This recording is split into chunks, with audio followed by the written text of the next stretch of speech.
Good morning class, good morning everybody. नमस्ते, राधे राधे, सत श्री अकाल। कैसे हैं आप सब लोग? आई होप सब अच्छे होंगे और मज़े में तैयारी कर रहे होंगे। आज हम लोग फिजिक्स का अपना नेक्स्ट आर्टिकल लेके आए हैं जिसका नाम है एक समान वैद्युत क्षेत्र में स्थित वैद्युत द्विध्रुव पर आरोपित बल युग्म का आघूर्ण। ठीक है, एक छोटा सा आर्टिकल है जो एग्जाम में 3 मार्क्स में पूछा जाता है, 3 नंबर में आता है आर्टिकल आपका। ठीक है, आज इसी को हम फिनिश करेंगे। चलिए स्टूडेंट, क्लास को शुरू करते हैं। तो देखिए, हमें क्या करना है, एक समान वैद्युत क्षेत्र लेना है और उसमें हमें एक अपना वैद्युत द्विध्रुव रखना है। ठीक है,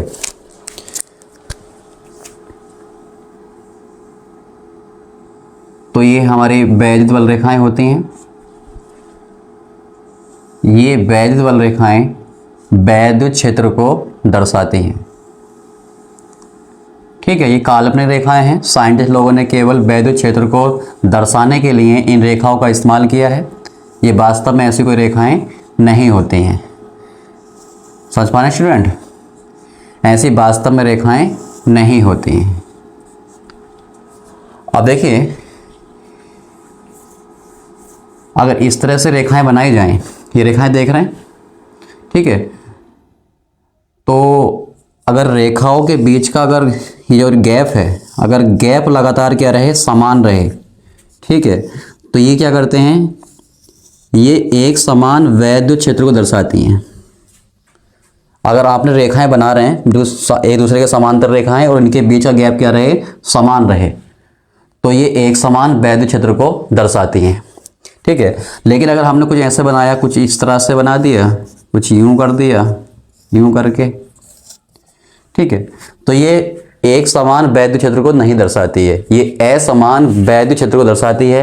ठीक है, देखो, जहां पे वैद्युत बल रेखाएं पास पास होती हैं, ठीक है, वहां पे वैद्युत क्षेत्र ज्यादा होता है, और जहां पे गैप ज्यादा होता है, दूर दूर होती हैं, वहां पे वैद्युत क्षेत्र कम होता है। ठीक है, मतलब ये कि हमारा ये एक दर्शाने का एक तरीका है। अगर हम लोग समांतर रेखाएं बना रहे हैं और उनके जो बीच का गैप है वो लगातार क्या है, समान है सभी में, तो ये एक समान वैद्युत क्षेत्र को दर्शाने का एक तरीका है। ठीक है, ये बता रही है कि यहाँ पे वैद्युत क्षेत्र जो है एक समान वैद्युत क्षेत्र है। That's it. चलिए,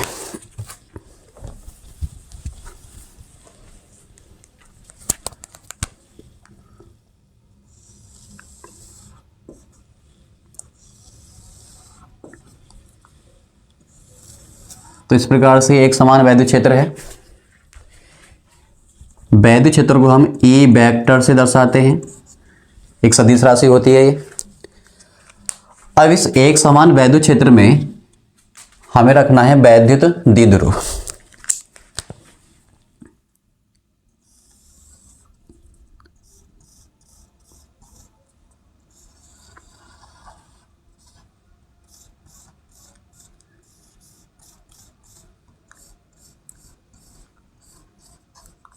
ये हमने माना इस वाले बिंदु पर प्लस क्यू आवेश रखा है और इस वाले बिंदु पर माइनस क्यू आवेश रखा है। मान लिया यहाँ पे माइनस क्यू आवेश।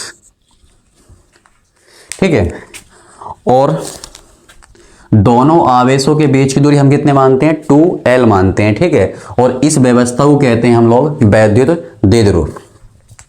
अब देखिए, इसका ये मध्य बिंदु में ले लिया हमने, ये मध्य बिंदु है, तो इसके इधर की दूरी L होगी और इसके इधर की दूरी ये L होगी। ये दूरी L और ये दूरी L। ठीक है स्टूडेंट, अब देखिए, जब हम किसी वैद्युत द्विध्रुव को एक समान वैद्युत क्षेत्र में रखेंगे, ठीक है, तो उसमें होता क्या है, एक समान वैद्युत क्षेत्र के अंदर इसके प्लस आवेश पर और ऋण आवेश पर बल कार्य करते हैं। यहां भी बल लगेगा और यहां भी बल लगेगा। अब जो प्लस आवेश होता है उसके ऊपर जो बल लगता है वो हमेशा वैद्युत क्षेत्र की दिशा में लगता है, वैद्युत क्षेत्र की दिशा में। ठीक है, इस तरह से इस बल को नाम दे दिया मैंने F1।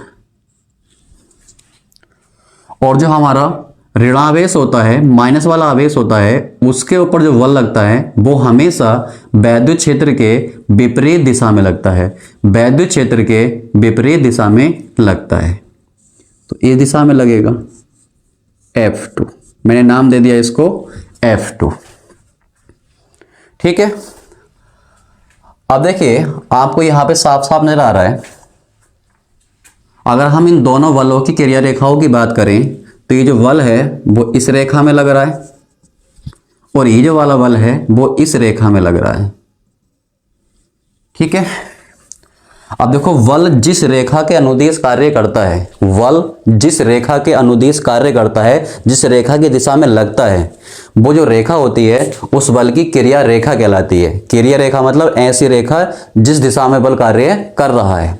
ठीक है, तो ये जो रेखा है ये वाली, ये इस बल की क्रिया रेखा हो गई और ये वाली जो रेखा है वो इस वाले बल की क्रिया रेखा हो गई।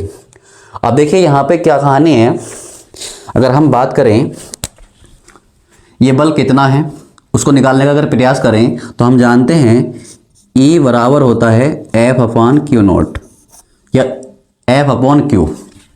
ठीक है, यहां से अगर हम बल निकालें तो कितना आएगा A इंटू Q या Q इंटू E, जो भी हम कहें, Q इंटू E। समझ पा रहे हैं? अब देखिए हम इस वाले बल की बात करें तो ये भी कितना आ रहा है आपका QE, और इस वाले बल की बात करें तो इसकी वैल्यू भी आएगी QE। ठीक है, क्योंकि जो हर जगह जो क्षेत्र है, वैद्युत क्षेत्र है, वो समान है। अब यहाँ पे E की बात करें या यहाँ पे E की बात करें, दोनों जगह समान है। ठीक है, और हम ये जानते हैं जो हमारा वैद्युत ध्रुव होता है उसके जो आवेश होते हैं ये इन दोनों का परिमाण समान होता है। तो यहाँ भी Q और यहाँ भी Q दोनों समान हैं और दोनों जगह वैद्युत क्षेत्र भी समान है, तो बल क्या होगा? समान होगा। भाई ये दोनों जगह सेम, ये दोनों जगह सेम, तो दोनों जगह का बल क्या होगा? सेम होगा, समान होगा, सीधी सी बात है। ठीक है, तो ये जो बल है दोनों बल के परिमाण क्या हैं? समान हैं, बट दोनों की दिशाएं क्या हैं? एक दूसरे के विपरीत हैं, दिशाएं विपरीत हैं और इनकी जो क्रिया रेखा है वो अलग अलग है। मान लीजिए अगर यहाँ पे कोई पत्थर रखा है इस तरह से, इस पत्थर पे अगर एक बल इधर की दिशा में लगे और एक बल इस दिशा में लगे और दोनों बल मान लीजिए 20 न्यूटन के हैं, ये भी 20 न्यूटन का है और ये भी 20 न्यूटन का है, तो पत्थर किधर जाएगा? तो पत्थर कहीं नहीं जाएगा, पत्थर जहां है वहीं रहेगा। क्यों? क्योंकि दोनों के दोनों बल समान हैं, एक दूसरे के विपरीत हैं और दोनों की क्रिया रेखाएं एक ही रेखा पर हैं। दोनों की क्रिया रेखाएं अलग अलग नहीं है, एक ही है। तो ये क्या करेंगे? एक दूसरे के प्रभाव को निरस्त कर देंगे, कैंसिल आउट कर देंगे। ठीक है, तो इनका जो नेट रिजल्ट होगा, दोनों का परिणामी प्रभाव होगा, वो पत्थर के ऊपर क्या होगा? शून्य होगा। बट यहाँ पे ऐसा नहीं है, यहाँ भले ही बल दोनों समान हैं बट कहानी क्या है? दोनों की क्रिया रेखाएं अलग अलग हैं। अब इस पे कहानी क्या है? ये जो हमारा वैद्युत ध्रुव है ये वाला, इसके इस वाले सिरे पे बल लग रहा है इधर की तरफ और इस पे लग रहा है इधर की तरफ। तो इसमें कहानी क्या होगी? ये जो हमारा मान लीजिए आपका वैद्युत ध्रुव है, इसको मान लीजिए वैद्युत ध्रुव है ये आपका, इस पे बल लग रहा है इस दिशा में और इस पे बल लग रहा है इस दिशा में। तो कहानी क्या होगी? जब ये ऐसे बल लगेंगे तो ये ऐसे घूमेगा। समझ पा रहे हैं? ये कैसे घूमेगा? इस तरह से, इस पे बल लग रहा है इस तरीके से और यहाँ पे बल लग रहा है इस तरीके से। थोड़ा इमेजिन करना, ये इस तरह से घूमेगा। ठीक है, अब ये दोनों के दोनों जो बल हैं इन्हें बोलेंगे हम बल युग्म। बल के जड़ों का कहता है बल युग्म, और इन दोनों बलों का जो प्रभाव है वो इसे क्या करेगा? इस तरह से घुमा देगा। ठीक है, तो जो इन दोनों बलों का जो परिणाम है, जो इन दोनों को घुमा रहा है, उसे बोलते हैं हम लोग आघूर्ण, बल आघूर्ण या बल युग्म का आघूर्ण। ठीक है ना, बात समझ में आती है? बल युग्म का आघूर्ण किसे कहते हैं? मतलब आघूर्ण भी एक प्रकार का बल होता है जो क्या करता है? उसको किसी वस्तु को घुमाने का कार्य करता है, इस तरीके से घुमाएगा, इस तरह से, उसे बोलते हैं हम लोग बल आघूर्ण। तो इस पे क्या हो रहा है? आपके जो वैद्युत ध्रुव है इस पे दो बल लग रहे हैं। ये दोनों बलों की प्रकृति ऐसी है कि ये इसे घुमाने का प्रयास कर रहे हैं। ठीक है, तो जिस बल के प्रभाव में ये घूम रहा है या घूमेगा, ठीक है, तो उसे बोलते हैं बल आघूर्ण। आई होप आपको ये बात समझ में आ रही होगी। ठीक है। अब ये दोनों के दोनों जो बल हैं, ये जो बल युग्म हैं, इसका प्रयास क्या होगा? इसका प्रयास होगा वैद्युत द्विध्रुव को घुमाकर क्या करेगा, ये वैद्युत क्षेत्र में ले आएगा इस तरह से। मतलब इस तरह से रखा है, घुमाकर ये ले आएगा इस तरह से। मतलब पूरा नहीं घुमाएगा इस तरह से, बस ऐसे रखा है किसी कोण पे, तो घुमा के ऐसे ले आएगा। That's it.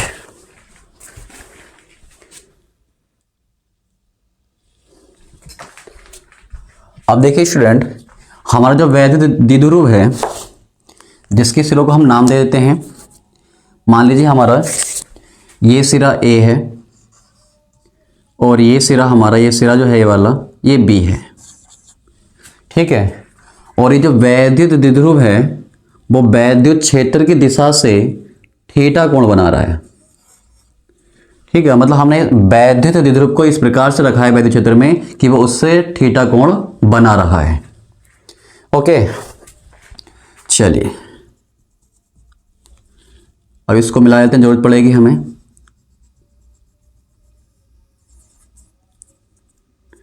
इसको नाम दे दिया हमने C। अब देखिए, जब भी हमें आर्टिकल एग्जाम में आता है, जब भी कोई आर्टिकल हमें प्रूव करना होता है, ठीक है, तो देखो हमें कुछ उसके बारे में लिखना होता है। जो प्रतीक हम इस्तेमाल करते हैं, जो चीज़ उसमें हो रही होती है, उसके बारे में थोड़ा लिखना होता है। तो उसको मैंने पहले से लिख लिया है, ठीक है। माना एक वैद्युत द्विध्रुव AB एक हमारा वैद्युत द्विध्रुव है, समान परिमाण तथा विपरीत प्रकृति के दो बिंदु आवेशों +q व -q से मिलकर बना है। ये हम बातें कर चुके हैं। जो हमारा वैद्युत द्विध्रुव होता है, उसके जो आवेश होते हैं वो समान होते हैं और उनकी प्रकृति क्या होती है, अलग अलग। एक प्लस का होता है और एक माइनस का होता है, और ये दोनों के दोनों आवेश एक दूसरे से 2l दूरी पर स्थित होते हैं, ठीक है। और फिर लिखा है हमने वैद्युत द्विध्रुव एक समान वैद्युत क्षेत्र E वेक्टर में इस प्रकार रखा है कि वैद्युत क्षेत्र की दिशा से थीटा कोण बनाता है, ठीक है। अब देखो आगे बढ़ते हैं।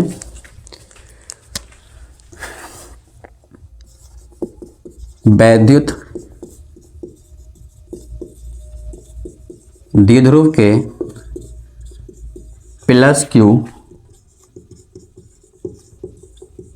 आवेश पर आरोपित बल, वो हमने माना है F1 बराबर है QE, ठीक। और इसकी जो दिशा है वो E वेक्टर की दिशा में है, यानी कि वैद्युत क्षेत्र की दिशा में है इसकी दिशा। नेक्स्ट, वैद्युत द्विध्रुव के -q आवेश पर आरोपित, इसको लिख देना है वैद्युत बल, आरोपित वैद्युत बल कितना लग रहा है, F2। इसका वैल्यू भी क्या है, QE। और इसकी जो दिशा है वो E वेक्टर के विपरीत है, ठीक है। F2 जो है वो E वेक्टर की दिशा के विपरीत है। चलिए आगे बढ़ते हैं।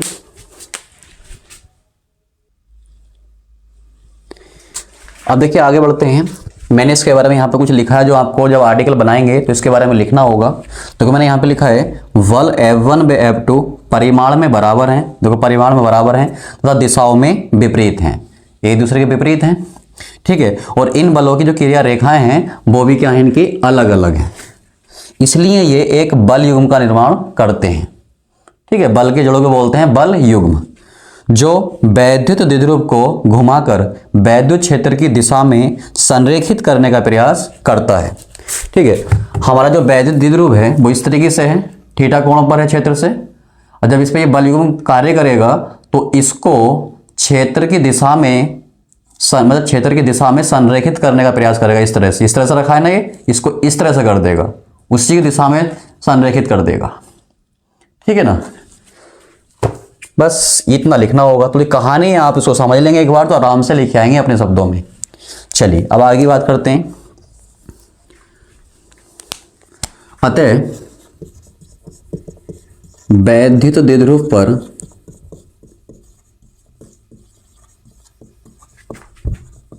आरोपित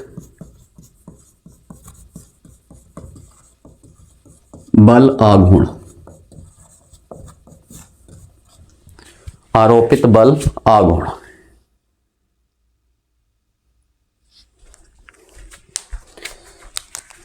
बल आघूर्ण का सूत्र होता है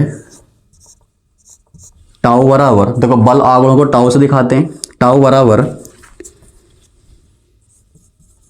एक बल का परिमाण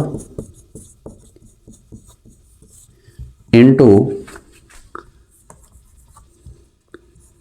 क्रिया रेखाओं के बीच की दूरी। दोनों बलों की क्रिया रेखाओं के बीच की दूरी।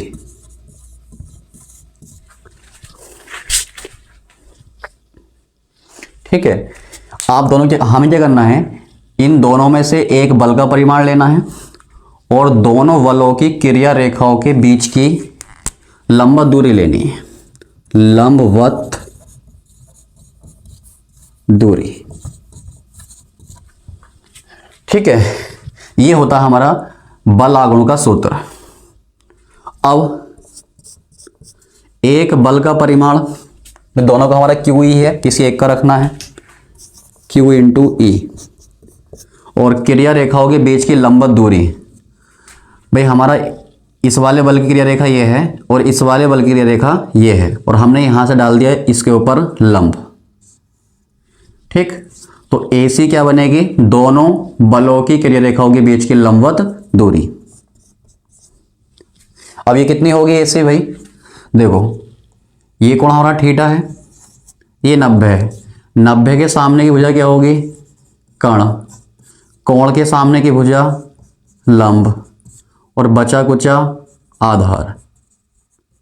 अब देखो यहां पे क्या है, कर्ण हमें पता है 2L है और लंब हमें निकालना है, तो हम यहां पे इस्तेमाल करेंगे लाल बटे कक्का का, लाल बटे कक्का, sine cos tan cot sec cosec.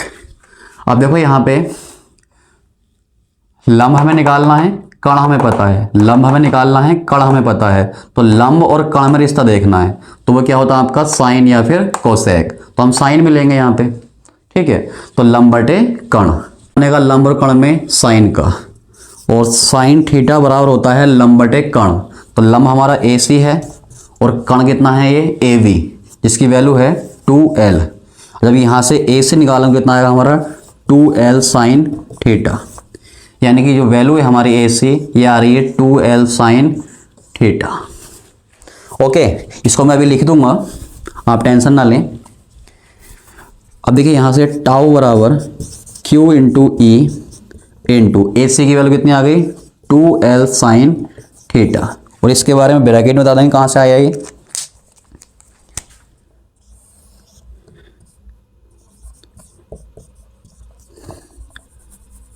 त्रिभुज ABC में साइन थीटा बराबर AC अपॉन 2L, तो जस्ट यहां से हम जब AC निकालेंगे कितना आएगा हमारा 2L sine theta, that's it. तो इस तरीके से हमने ब्रैकेट में बता दिया AC बराबर 2L sine theta,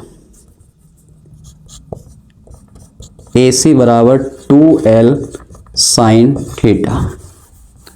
I hope visible होगा। ठीक है, बस अब देखिए इसे हम ऐसे लिख सकते हैं टाउ बराबर 2QL, एक साथ लिख रहा हूं 2QL इंटू ई साइन थीटा, 2QL इंटू ई साइन थीटा।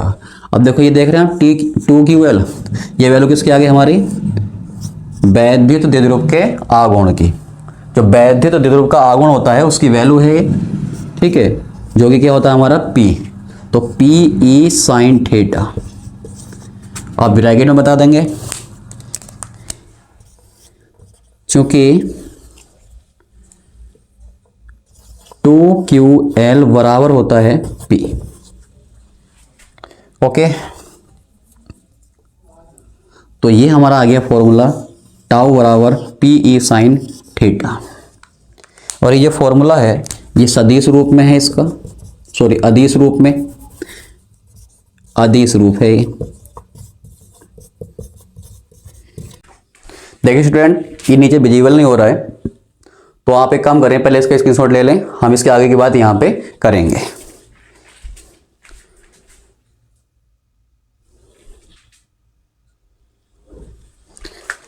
अब देखिए स्टूडेंट, ये जो हमारा फॉर्मूला आया है टाउ बराबर पी ई साइन थीटा, ये इसका है अदिश रूप, अदिश रूप में फॉर्मूला है, ठीक है। इसके परिमाण की बात कर रहा है, बट जब इसका सदिश रूप लिखेंगे तो हम लिखेंगे इसको टाउ वेक्टर बराबर पी वेक्टर क्रॉस, ये सिंपल गुणा नहीं है, क्रॉस है, क्रॉस ई वेक्टर, इसको बोलते हैं सदिश गुणनफल, सदिश गुणनफल, ठीक है। ये आपका किस रूप में है, सदिश रूप में, सदिश रूप। देखो होता क्या है, आपके पास अगर मान लीजिए ए वेक्टर क्रॉस यानी कि सदिश गुणनफल, गुणा नहीं है ये, सदिश गुणनफल बोलते हैं इसको, बी वेक्टर हो तो इसको जो ओपन करते हैं वो होता है ए वी साइन थीटा। ए है ए वेक्टर का परिमाण, बी है बी वेक्टर का परिमाण, और ये है साइन थीटा। और यह जो थीटा होता है वो ए वेक्टर और बी वेक्टर के बीच का कोण होता है। मान लीजिए ए वेक्टर ये है, ये ए वेक्टर है और ये बी वेक्टर है, ठीक है, और इनके बीच का कोण ये थीटा है। तो इनके बीच में अगर हम क्रॉस लेंगे, सदिश गुणनफल लेंगे, तो वो आएगा ए बी साइन थीटा। और थीटा क्या होता है, ए वेक्टर और बी वेक्टर के बीच का कोण। ये बात आपको फर्स्ट ईयर में आपने ये बात पढ़ी है, ठीक है। उसी के लिहाज से देखिए, ये पी ई साइन थीटा है, पी हो गया पी वेक्टर का परिमाण, ई हो गया ई वेक्टर का परिमाण, और थीटा क्या है, जब ध्यान से देखो यहाँ पे, ये दिशा किसकी है, ई वेक्टर की, और जो हमारा पी वेक्टर होता है उसकी दिशा क्या होती है, माइनस क्यू से प्लस क्यू की तरफ होती है, माइनस क्यू से प्लस क्यू की तरफ होती है।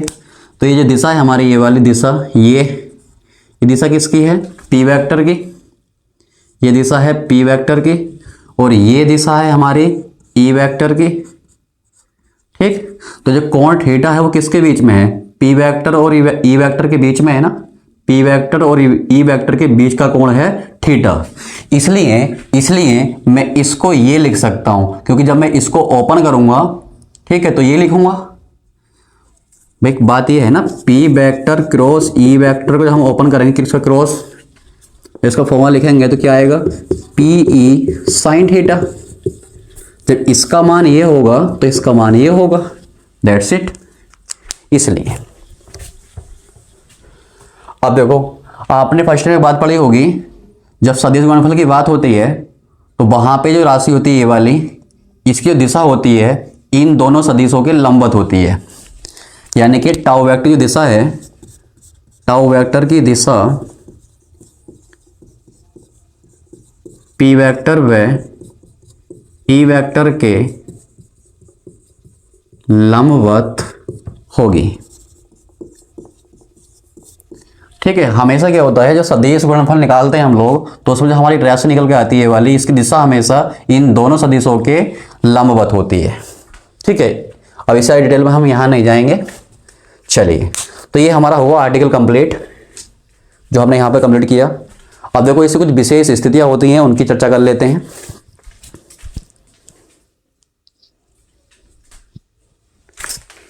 चलिए, कुछ विशेष स्थितियां हैं, एग्जाम में पूछे तो बता देना है, नहीं पूछे तो नहीं बताना। अगर मान लो उसने यही पूछ लिया कि बल युग्म के आघूर्ण का व्यंजक स्थापित कीजिए, तो वही बताना है। कुछ स्थिति पूछ रहा है तो बता देना है। स्थितियां, कुछ विशेष स्थितियां हैं।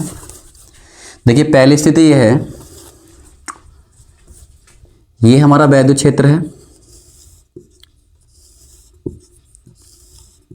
E vector.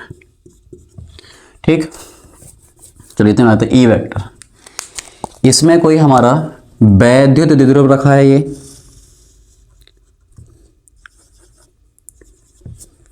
ठीक। मान लीजिए यहां पे है प्लस क्यू, चलिए पहले माइनस ले लेते हैं, यहां है माइनस क्यू और यहां पर है प्लस क्यू, ठीक। और जो वैद्युत द्विध्रुव के आघूर्ण की दिशा होती है वो माइनस से प्लस होती है। ये दिशा किसकी होगी? पी वेक्टर की। अब यहाँ पे पी वेक्टर और ई वेक्टर के बीच का जो कोण है वो जीरो है। भाई यहाँ जो थीटा है वो कितना है? 0 डिग्री है, क्योंकि दोनों की दिशा एक ही है, एक ही रेखा इस तरह एक ही दिशा में जा रहे हैं दोनों, तो कोण क्या होगा दोनों के बीच का? 0। भाई आपका ई दिशा ये है और पी वेक्टर की दिशा ये है, तो कोण कितना होगा दोनों के बीच में? 0। चलिए, तो इस हिसाब से हमारा टाउ क्या होगा भाई? टाउ बराबर पी ई साइन 0 डिग्री, और साइन 0 डिग्री वाली होती है 0, और 0 की गुणा इससे तो 0 आएगा, यानी कि टाउ 0। यानी कि अगर आपका वैद्युत द्विध्रुव को जिस प्रकार से रखा है तो वहां पे बल आघूर्ण शून्य होता है, बल आघूर्ण शून्य होता है। दूसरी स्थिति,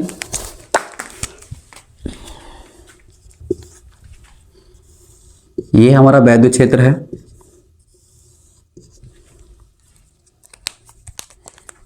इसमें इस बार बल आघूर्ण हमारा इस तरह से रखा है कुछ, ये इस बार क्या कर रहा हूं मैं? आवेश को पलट रहा हूं, प्लस आवेश इधर और माइनस आवेश इधर, ठीक है। ये दिशा हमारी ई वेक्टर की हो गई। अब यहाँ पे जो पी वेक्टर की दिशा होगी वो इस तरफ होगी, क्योंकि उसकी दिशा तो हमेशा माइनस से प्लस होती है, माइनस आवेश से प्लस आवेश की तरफ होती है। अब देखिए इस केस में क्या है? इस केस में ये है ई वेक्टर की दिशा ये है, ई वेक्टर की दिशा ये है, और पी वेक्टर की दिशा ये है। ई वेक्टर की दिशा ये और पी वेक्टर की दिशा ये, इस तरीके से है। तो दोनों के बीच में कोण जो बन रहा है ये 180 है।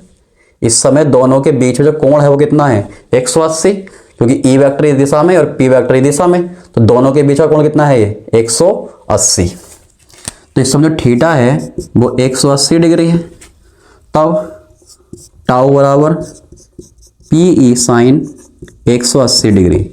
अब देखिए साइन 0 डिग्री की वैल्यू 0 होती है, तो साइन 180 की भी 0 होती है। अब 0 की गुणा इससे करोगे तो फिर 0। तो इन दोनों स्थिति में आप देख रहे हैं आपके वैद्युत द्विध्रुव पर बल आघूर्ण शून्य है, ठीक है। अब लास्ट स्थिति है हमारी तीसरी,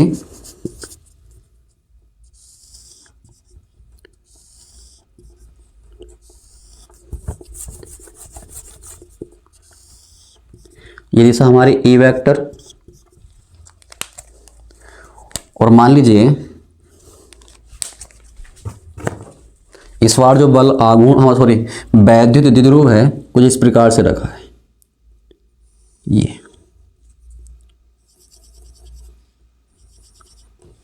ठीक, ये माइनस और ये प्लस। पी वेक्टर की दिशा ये हो गई हमारी, पी वेक्टर की दिशा ये और ई वेक्टर की दिशा ये। भाई ई वेक्टर इस दिशा में है और पी वेक्टर इस दिशा में है। इस बार ई वेक्टर इस दिशा में है और पी वेक्टर इस दिशा में है, तो दोनों के बीच में कोण है 90 डिग्री। यानी कि इस केस में थीटा कितना है? 0 डिग्री। तो टाउ बराबर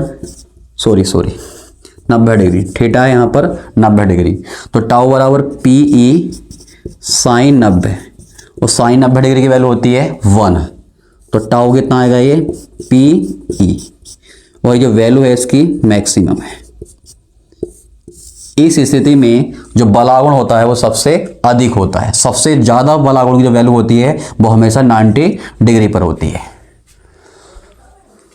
तो डियर स्टूडेंट, हमने इस प्रकार से अपना बल आघूर्ण का आर्टिकल कंप्लीट किया है, जिसमें हम कुछ विशेष स्थितियों की बात करी है, ठीक है। तो डियर स्टूडेंट, आपको हमारा क्लास ये पसंद आया होगा, तो वीडियो पसंद आई हो तो वीडियो को लाइक करें, अपने YouTube channel Mohan Singh lecture को सब्सक्राइब करें और अपने फ्रेंड्स में शेयर करें, जिससे मैक्सिमम स्टूडेंट का बेनिफिट हो सके। जय हिंद, जय भारत।